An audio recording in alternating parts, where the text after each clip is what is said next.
제가 이제 어머니 1900가 이게 어떻게 되나?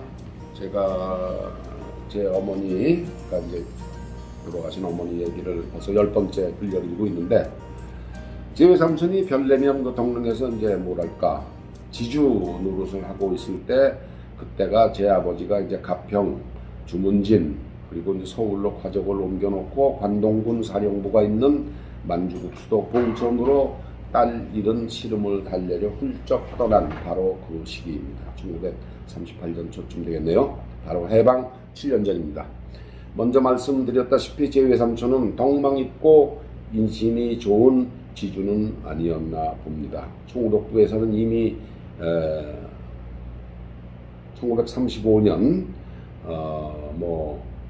지 아버님이 이제 봉천 구경을 가기 2년 전부터 한반도의 각급 학생들이 의무적으로 신사 참배를 하도록 했습니다. 신사 참배. 신사라는 게 뭐냐 하면은 일본에 불교가 들어갔지 않습니까? 일본에 들어간 불교가 일본식으로 바뀌면서 각 가정이 죽은 조상의 혼을 모셔놓는 우리의 그 사당 같은 개념입니다. 사당이라기보다는 무당의 신당 같은 것으로 보는 것이 더 정확한 표현입니다. 국가에서도 국가를 위해 죽은 사람들 혼을 이곳 신사라는 곳에 모십니다. 우리의 지금 현 증원과는 개념이 달라도 한참 다른 그런 곳입니다. 이 신사에 참배하라는 것은 바로 전 조선인에게 정신적으로 일본인이 되라는 것이나 마찬가지입니다. 이게 1935년부터 전국의 학생들이 신사 참배를 하도록 강요를 했는데, 일본인으로 의식을 바꾸는 작업이죠. 일본으로서는 한반도를 식민지로 만든 지 벌써 25년이나 지났으니까 그 당시에 내선일체를 본격화한 겁니다. 내선일체. 이게 좀 웃기는 말인데, 대륙에서 한참 떨어진 섬 일본은 안, 조선이 바깥이다. 그래서 이제 내선일체입니다. 그래서 안과 밖이 한 몸뚱이가 돼야 한다는 말이죠. 또 웃어 넘기면 되지만 말도 안 되는 그런 이야기입니다. 이제는 이제 이런 고리타분한 내선일체라든가 이런 고리타분한 이야기에 열올리어서 이제 반일하자는 사람이 오히려 한심한 사람입니다. 그런 일도 있었구나 하는 역사 지식의 하나로 알고 있는 것으로 충분합니다. 흥분할 필요가 전혀 없죠. 이런 하찮은 일을 들추어 일본을 반대하는 핑계로 쓰는 일은 앞으로 절대로 없어야 하겠습니다. 제 아버님이 봉천 구경을 간 중국 대륙, 그 중에서도 만주의 당시의 형편은 어땠을까요? 이미 5년 전인 1932년에 만주에는 일본이 세운 만주국이 있었습니다. 청나라 마지막 황제 부의, 중국말로 이제 푸이라고 하는데, 를 납치해서 만주에 데려다 놓고 꼭두각시 황제로 세웠습니다. 이게 중국의 그 황제의 마누라, 이제 과부가 된 다음에 청나라를 주물럭 폈다 했던 그 서태후의 이제 손주가 부의입니다.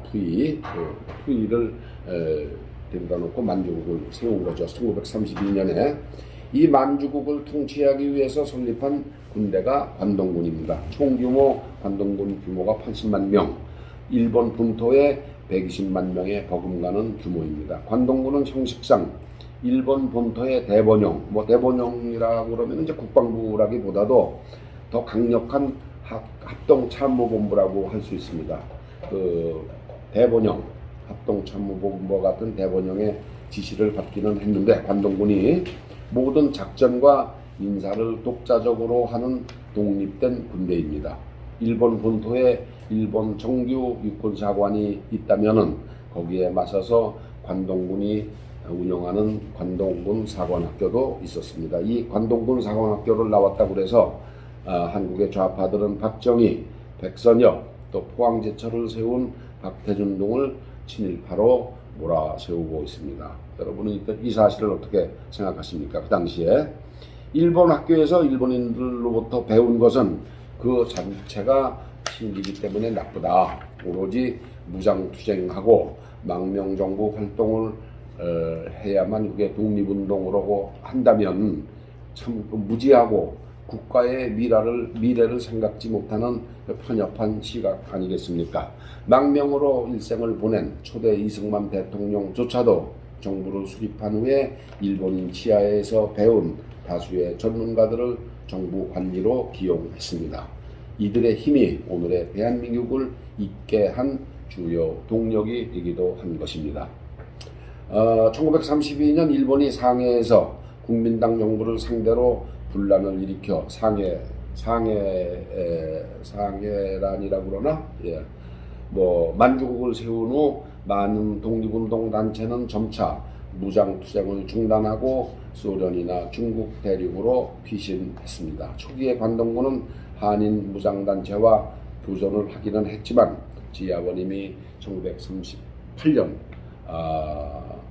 만주를 방문했을 때는 한인 무장단체는 하나도 없고 치안도 확립된 상태로 말을 탄 중국인 마적대가 도시 외곽의 주민들을 약탈하거나 하는 일이 있었을 뿐이라고 했습니다. 말은 안 했지만 아버지는 세브란스 2년 선배로 관동군 헌병 장교이던 운영독 씨의 도움을 받았습니다. 오밤중에 치안을 담당하고 있는 일본 헌병들이 아버지가 탈 말을 끌고 와서 함께 왕진을 가기도 했습니다.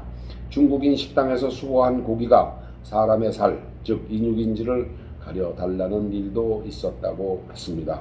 말을 타고 왕진을 갈 때에는 처음에는 말을 탈 줄 모르는 아버지를 위해서 타박타박 걷다가 두 발을 모아서 뛰는 파발을 놓는 바람에 본의 아니게 능숙하지는 않더라도 말도 탈 줄 알게 되었다고 했습니다.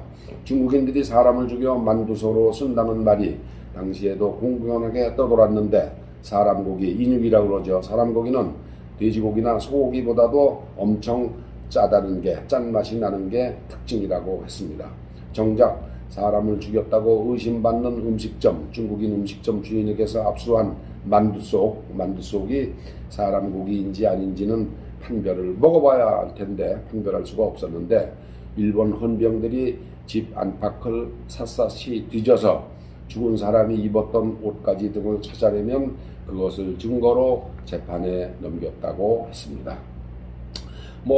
만주에 가 계시면서 단순한 관광이 아니고 왕진도 가고 그랬다는 걸 보면 아버지는 아마도 봉천에서 운영덕의 도움과 요청으로 조그만 클리닉을 열고 있었을 것으로 짐작합니다.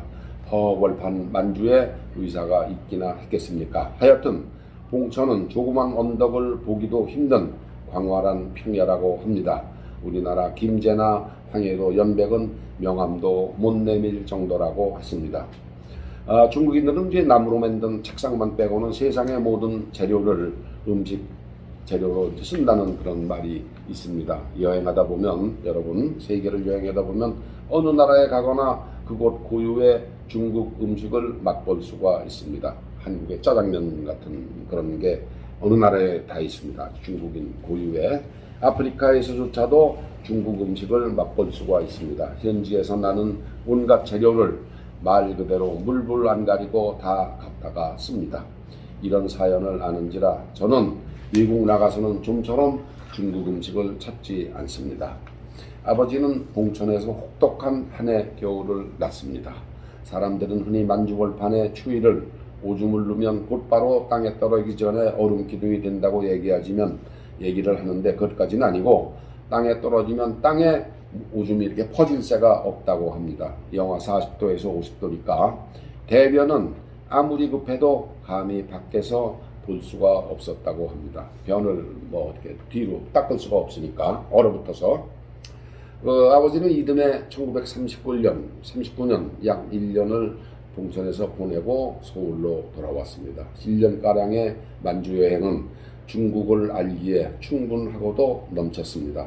선배 온영독 중령이 관동군에 중령 계급을 달고 의무장교로 남을 것을 권했으나 아버지에게 제복 입은 군인은 취향에 맞지도 않고 사납고 더러운 중국인들 사이에 섞여서 사는 것은 더구나 못할 짓이었습니다. 봉천에는 당시 몽고인들이 많이 와 있었는데 말을 잘 타고 거친 그 몽고인들이 마적 노릇의 그 주류 마적 노릇을 많이 했다고 합니다. 제가 아버지로부터 이제 역사라면 역사를 할 수 있는 이런 이야기를 들었을 때가 초등학교 5학년부터 중학교 2학년까지 기간인데, 아버지에게서 결코 조선인으로 태어나서 일본군에서 일한다는 게 말이 되느냐 하는 그런 말은 들은 기억이 없습니다. 제 아버지가 민족의식이 없다고 말씀을 드릴지도 하는 분도 있겠지만, 저는 그런 분들께 민족의식이 무엇인지 묻고 싶습니다. 제가 아는 제 아버지는 불의의 화는 나지만 분기탱천하는 그런 기질은 아니고, 혁명을 생각하거나 폭탄을 싸들고 들어가 함께 죽자는 그런 의협심이 있으신 분도 아닙니다. 그냥 평범한 소시민이죠. 제 어머니는 어쩌면 그보다 더한 분입니다. 자식이 죽으면 눈물 흘리고 새로 태어나면 탈이 날까 열심히 젖을 물리는 그 이상도 이하도 아닌 살림하는 여자였습니다. 그런 두 분을 부모로 둔 제 형제들이 어찌 보면 행복한 사람일지도 모릅니다. 뭐 우리 모두가 다 그렇지 않겠습니까? 서울로 돌아온 아버지를 환영한 집안의 제일 꼬마는 당신이 집을 떠나 있을 때 태어난 7번째 아들 낙교였습니다. 제 바로 우의 형입니다. 1939년생으로 저보다는 5살 위입니다. 제 어머니 얘기를 하다 보니 툭 하면 이제 제가 애 낳는 얘기를 하게 됩니다. 그러니까 낙교 형은 아버지가 봉천 여행을 가기 전에 심어놓은 씨였던 셈입니다. 씨알 심어놓고 갔다가 우는 사이에 애가 난 거죠. 제 어머님은 참 대단했습니다. 같이 잤다 하면 겁도 안 내고 생기는 대로 애를 낳아댔으니 참 대단한 생산력을 가진 그런 여자였던 겁니다. 서울로 돌아오는 아버지가 서울대 서대문구 관동에 개인 병원을 차렸습니다. 병원에는 여전히 제 큰아버지 그리고 팔촌 아우 둘이 일했습니다. 시국은 이때부터 이제 사나워지기 시작합니다. 일본이 청나라가 아닌 장개석의 중화민국에 전쟁을 벌였기 때문입니다. 이제 일중 전쟁이죠. 이게 만주를 점령해서 만주국을 세운 것도 모자라 커다란 중국 땅덩이를 공격한 것입니다. 1937년부터 소위 2차 세계대전의 아시아판이 본격 시작된 것입니다. 생전에 제 어머니는 2차 세계대전, 태평양 전쟁이니 하는 말은 모르고 꼭 대동아 전쟁이라고 불렀습니다. 제 어머니는 꼭 일본이 미국이나 동남아를 상대로 한 전쟁을 대동아 전쟁이라고 불렀습니다. 우리는 쉽게 군대가 권력은 잡은 국가, 군국주의라고 하죠. 그 잡은 국가 일본이 힘이 넘쳐서 그 힘을 밖으로 쏟아낸 것이라고 생각을 합니다. 뭐 그렇기로서니 조그만 섬나라 일본이 32만 평방킬로미터인데 자기보다 15배는 크고 인구도 많은 나라 중국에 그것보다도 더 보태서 동남아 일대를 어떻게 먹어치울 생각을 어떻게 하게 됐을까? 여러분 궁금하지 않으십니까? 뭐 먹기까지는 할 수 있지만 먹었더라도 그걸 어떻게 유지하고 관리할 생각이었는지 참 저도 궁금합니다. 뭐 히틀러가 러시아를 포함해서 전 유럽을 먹어치우고 덤볐던 것과 일본이 중국과 동남아를 먹겠다고 덤볐던 것은 근본이 다른 이야기입니다. 그걸 똑같이 놓고 보면 안 되죠. 우선 지리적 조건이 다릅니다. 대륙과 바다 건너는 하늘과 땅 차이입니다.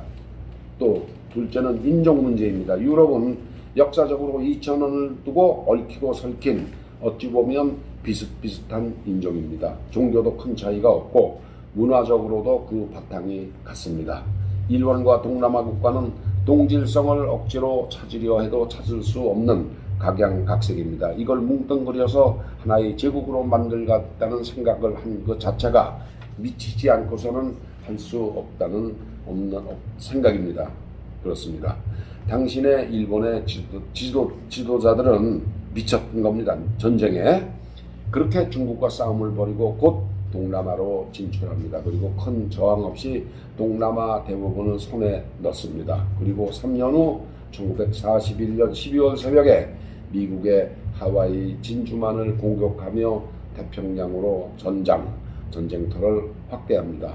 그렇거나 말거나 제 아버지는 관동에서 평범한 의사로서 생활에 만족하고 있었습니다. 애를 셋씩이나 더 낳아 10명을 채우면서 말입니다. 전쟁과 제 아버지는 사실은 뭐 관계없는 그런 생활을 하셨던 거죠.